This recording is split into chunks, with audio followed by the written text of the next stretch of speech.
అన్నారు. కానీ దేవుడు ఏమన్నాడు? ఉంచమన్నాడు. అంటే దేవుని యొక్క సహనము, దేవుని యొక్క ఓర్పు, దేవుని యొక్క ఉదార స్వభావము ఈ ఉపమానం ద్వారా దేవుడు మనకి తెలియజేస్తున్నాడు. కాబట్టి ఈ గోధుమలు చామలు లాగానే, కలుపు మొక్కలు లాగానే సమాజంలో కూడా మనుషులు ఉన్నారంట. సమాజంలో కూడా సత్పురుషులు, దుష్టులు ఉన్నారు. అందుకనే ప్రభు ఈ ఉపమానాన్ని మనకు బోధిస్తున్నారు.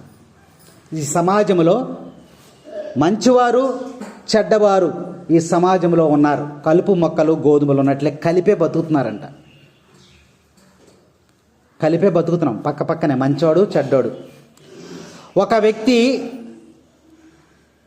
అందరికీ మంచివాడు అవడం, ఒక వ్యక్తి అందరికీ చెడ్డవాడు అవడం. ఇప్పుడు నువ్వు ఉన్నావు, ఈ అబ్బాయి చాలా చెడ్డోడండి అంటాం, అది నీ వరకే. అదే వ్యక్తి ఇంకొక అతనికి మంచివాడు అవ్వచ్చు. వీడు చాలా మంచోడండి అంటావు, ఈ వ్యక్తి ఇంకొకరికి చెడ్డవాడు అవ్వచ్చు. కాబట్టి తీర్పు చేయటం నీ వంతు కాదు. వీడు మంచివాడు, వీడు చెడ్డవాడని తీర్పు చేయటం కాదు. నీ వ్యక్తిగత అవసరాలు తీరిస్తే వాడు మంచివాడు, నీ వ్యక్తిగత అవసరాలు తీర్చకపోతే వాడు చెడ్డవాడు.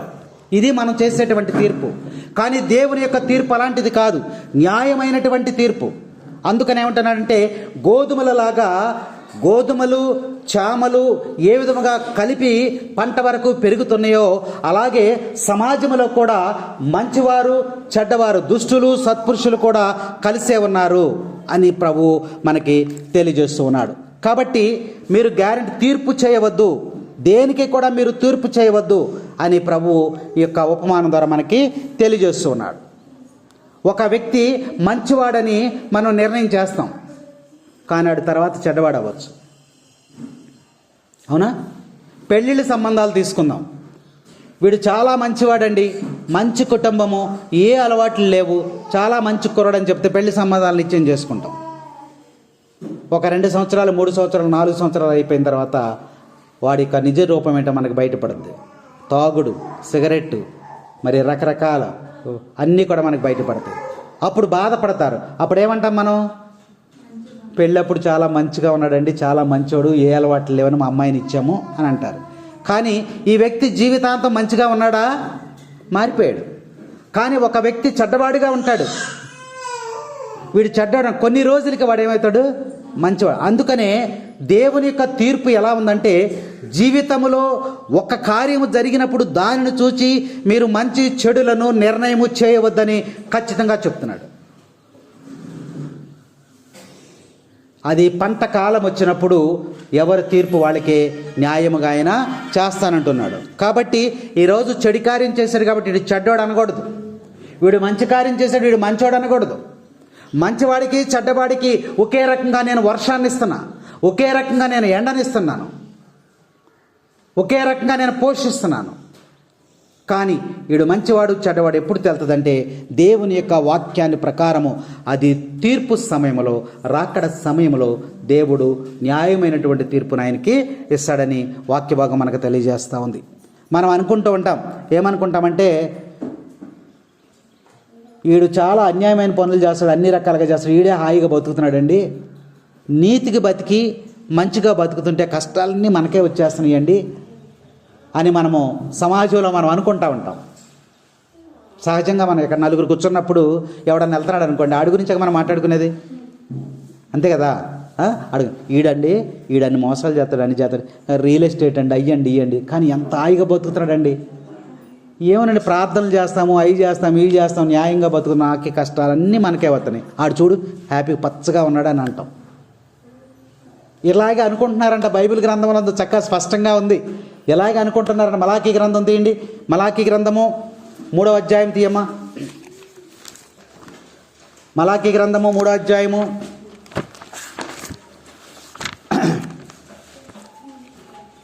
పాత నిబంధనలో చివరి ఉంటుంది.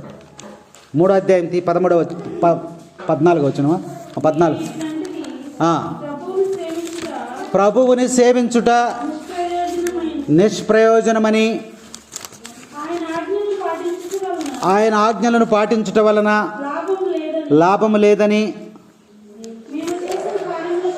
మేము చేసినటువంటి కార్యములకు గాను సైన్యములకు అధిపతి అయినటువంటి ప్రభువు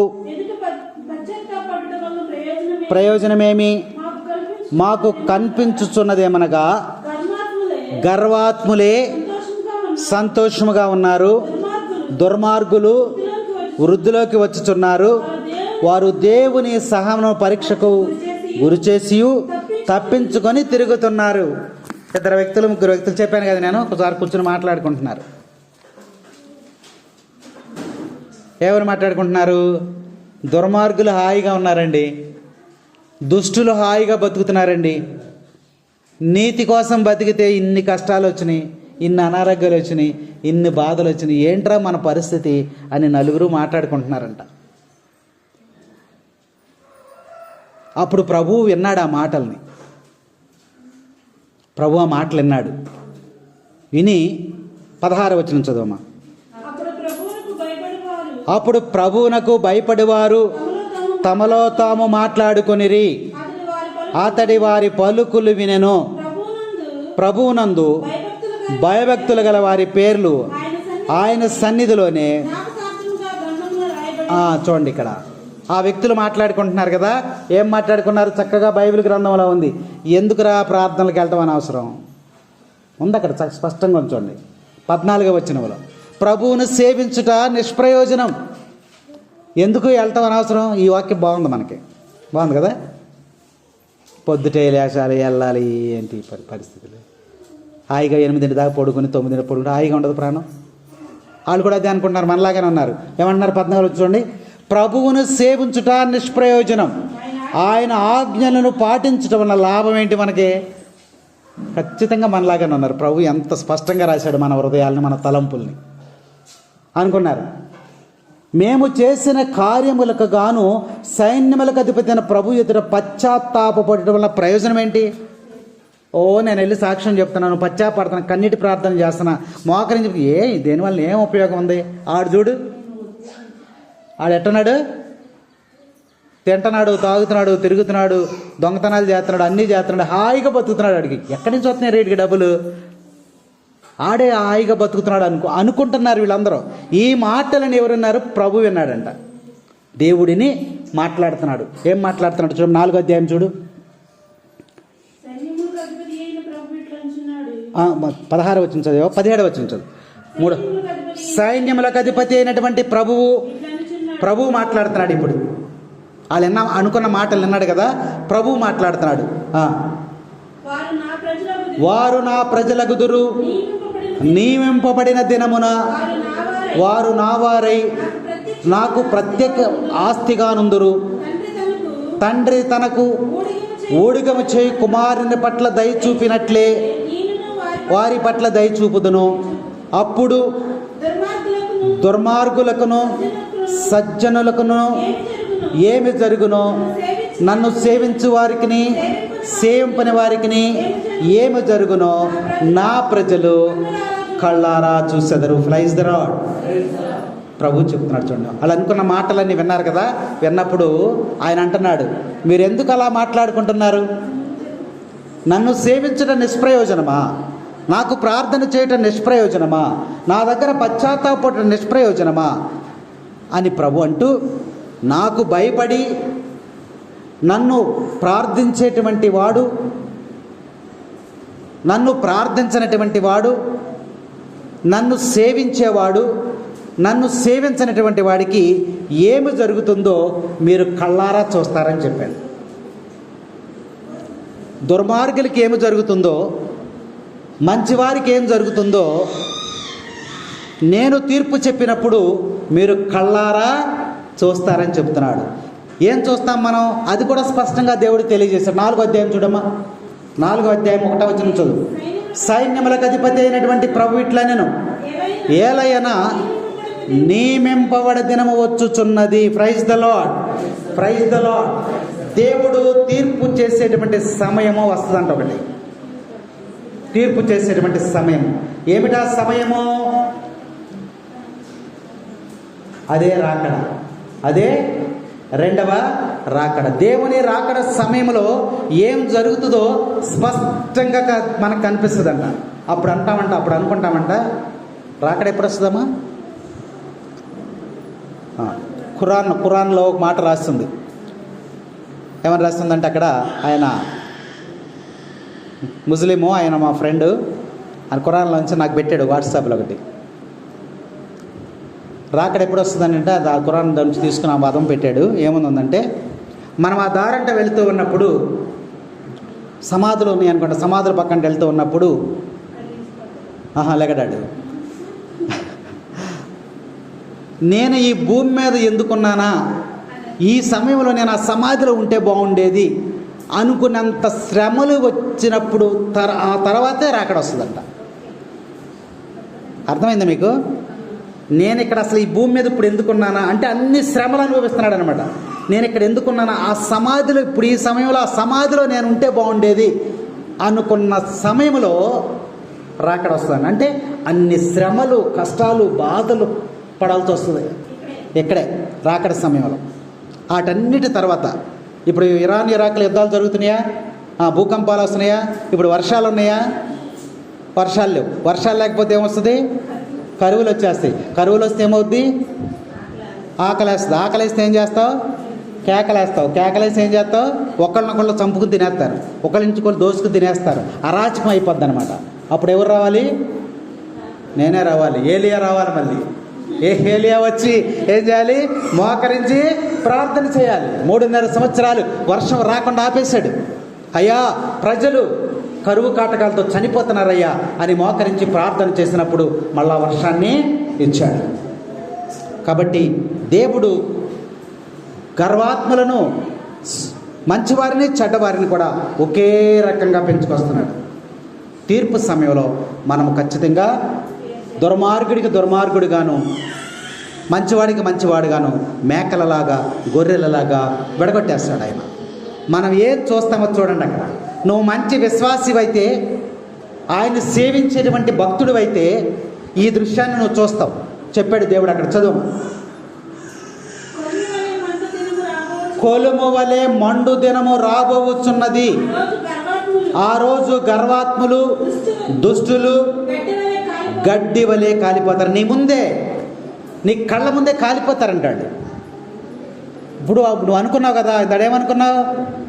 ఆడే హాయిగా బతుకుతున్నాడు అనుకున్నావు నువ్వు. ఇప్పుడు నీ కళ్ళ ముందే వాడు ఏమైపోతాడంట? గడ్డి వలె కాలిపోతాడు. నువ్వు అలాగే ఉంటు సురక్షితంగా నువ్వు ఉంటావు. నీ ముందే ఆ గర్వాత్ముడు గడ్డిలాగా కాలిపోతాడంట. వానిలో వేరైనను చిగురైనను లేకుండా పోద్ది. ఇక్కడ కుటుంబం ఉండదు. ఇక ఆడ తాత ముత్తాతలు ఉన్నారు చూసారా, మొత్తం వేరు కానీ చిగురు కానీ మొదల చివర ఇంకేముండదు, మొత్తం తీసేస్తాడంట. నువ్వు విశ్వాసిగా ఉన్నప్పుడు మాత్రమే నువ్వు దేవునితో ఉంటావు. అందుకనే గర్వాత్ములను చూసి, వాళ్ళని చూసి, వీళ్ళని చూసి మనం ఎప్పుడు అసూయ పడకూడదు. అది దేవుడే చూసుకుంటాడు. వాడు తప్పే చేస్తున్నాడో ఒప్పే చేస్తున్నాడో అది దేవునికి వదిలే, నీకు అనవసరం. కాబట్టి ఎదుట మనిషిని నువ్వు చూసి ఓర్చుకోలేనటువంటి స్థితిలో నువ్వు ఉండకూడదు. వాడు దుర్మార్గంగా జీవిస్తే అది దేవుడు శిక్షిస్తాడు.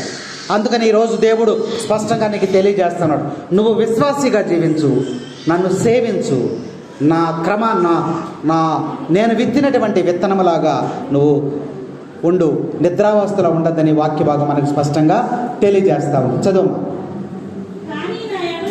నా ఎడల భయభక్తులు చూపు మీపై నీతి సూర్యుడు ఉదయించును, అతని రెక్కలు నీకు ఆరోగ్యమును కలగచేయును.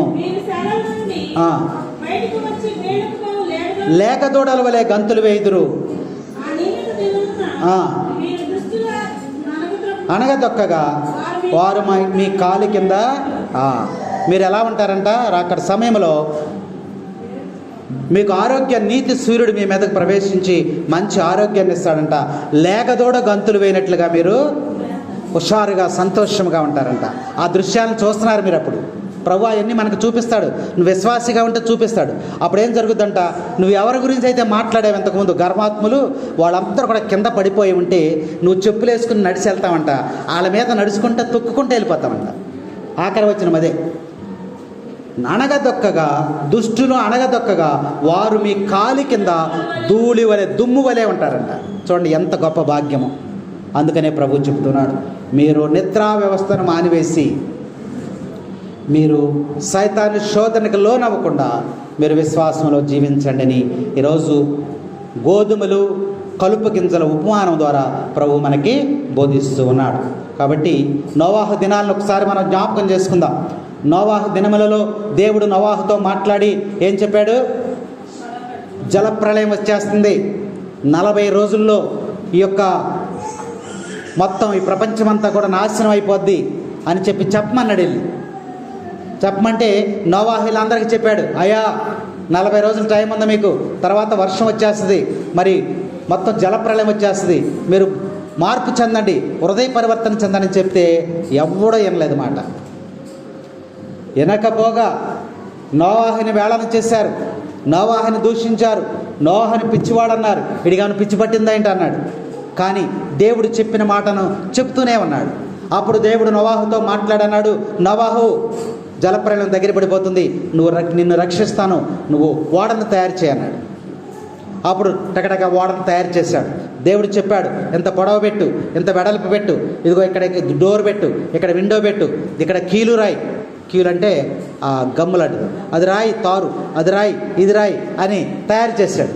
ఓడను తయారు చేసిన తర్వాత నోవాహు నువ్వు లోపలికి వెళ్ళిపోమన్నాడు, నీ కుమారులు నీ కోడండ్రు తీసుకుని లోపలికి వెళ్ళన్నాడు. వెళ్ళిపోయాడు. వెళ్ళిపోయిన తర్వాత దేవుడే స్వయముగా తలుపులు మూసెను, స్పష్టంగా ఉంది. అది లోపలికి కింద గడేసేసాడు. ఆయన గడేసిన తర్వాత తీయటం ఎవడం వల్ల కాదు, ఆయన గడ తీసిన తర్వాత మూయటం కూడా ఎవడం వల్ల కాదు. నోవాహుని లోపలికి పంపించిన తర్వాత గడేసేసాడు. గడ వేసిన క్షణంలోనే వర్షం స్టార్ట్ అయిపోయింది. ఎన్ని రోజులు కురిసింది? 40 దినములు ఏకదాటిగా పగలు రాత్రి అని తేడా లేకుండా కుండపోతగా వర్షం పడినప్పుడు నీరు వచ్చేసింది. వాడేమైపోయింది? పైకి లేచింది. ఇంకా వచ్చేసింది. ఇళ్ళు మునిగిపోతున్నాయి, చెట్లు మునిగిపోతున్నాయి. ఇప్పుడు జనాలు పరిగెత్తుకుంటూ వచ్చారు, పరిగెత్తుకుంటూ ఇళ్ళ పైకప్పు ఎక్కారు, ఇళ్ళు మునిగిపోయినాయి, చెట్లు ఎక్కారు, చెట్లు మునిగిపోయినాయి, కొండలు ఎక్కారు, కొండలు కూడా మునిగిపోయినాయి. ఏమైపోయారు జనం? ఈ వర్షం పడే కొలదు ఈ వాడ ఎక్కడికి వెళ్తుంది? పైకి, కొండలు దాటి పైకి వెళ్ళిపోయింది. ఎక్కడ ఆగిందమ్మా? ఆఖరణ ఒక పర్వతం మీద ఆగుద్ది. ఏ పర్వతం అది? అరారాతు పర్వతం అనా, మీకు త్రిపులారు గుర్తుంటుంది. అరారారు పర్వతం దగ్గర ఆగిపోయిందనమాట. చూసారా? కాబట్టి మరలా వర్షం తగ్గించి కిందగా దింపుకొచ్చాడు. కాబట్టి దేవుని యొక్క మాట వినకపోతే, ఇప్పటికీ కూడా పరివర్తన చెందకపోతే, ఇప్పటికి కూడా ఆరాధనను పాటించకపోతే, సైతాను శోధనకు గురైపోతే తప్పనిసరిగా అలాంటి శిక్ష నువ్వు అనుభవించవలసిందే అని ప్రభు ఈరోజు ఉపమానం ద్వారా, నేను మంచి విత్తనంగా నాటాను, నిన్ను గోధుమ విత్తనముగా నిన్ను నాటాను, నీ కుటుంబంలో నాటాను, నీ సంఘంలో నాటాను, నువ్వు పెరుగుతుంటే నేను చూస్తూ ఉన్నా, నీకు అన్నీ అందిస్తున్నా. కాబట్టి నువ్వు నిద్రించిన వేళ సాతాను వచ్చి నీలో దూరిపోతుంది. అంటే సాతాన్ అంటే చెప్పే నిద్రా వ్యవస్థ అంటే ప్రార్థనకి దూరంగా ఉండటం. గుర్తుపెట్టుకోండి మీరు, అది ప్రార్థనకి దూరంగా ఉండటం, ఆరాధనకి దూరంగా ఉండటం, దివ్య బలిపూజకు దూరంగా ఉండటం, చూసారా, వాక్యానికి దూరంగా ఉండటం, దేవుని ఆలయానికి దూరంగా ఉండటం, విశ్వాసానికి దూరంగా ఉండటం ఉన్నప్పుడు నువ్వు నిద్రా వ్యవస్థలో ఉన్నట్టే. కాబట్టి మైక్లో మనం చెబుతా ఉన్నా, ఎన్ని గంటలు కొడతా ఉన్నా, జపమాలు జరిగిపోతా ఉన్నా, నువ్వు అలాగే ఉన్నావంటే నువ్వు నిద్రావస్థలో ఉన్నట్టే.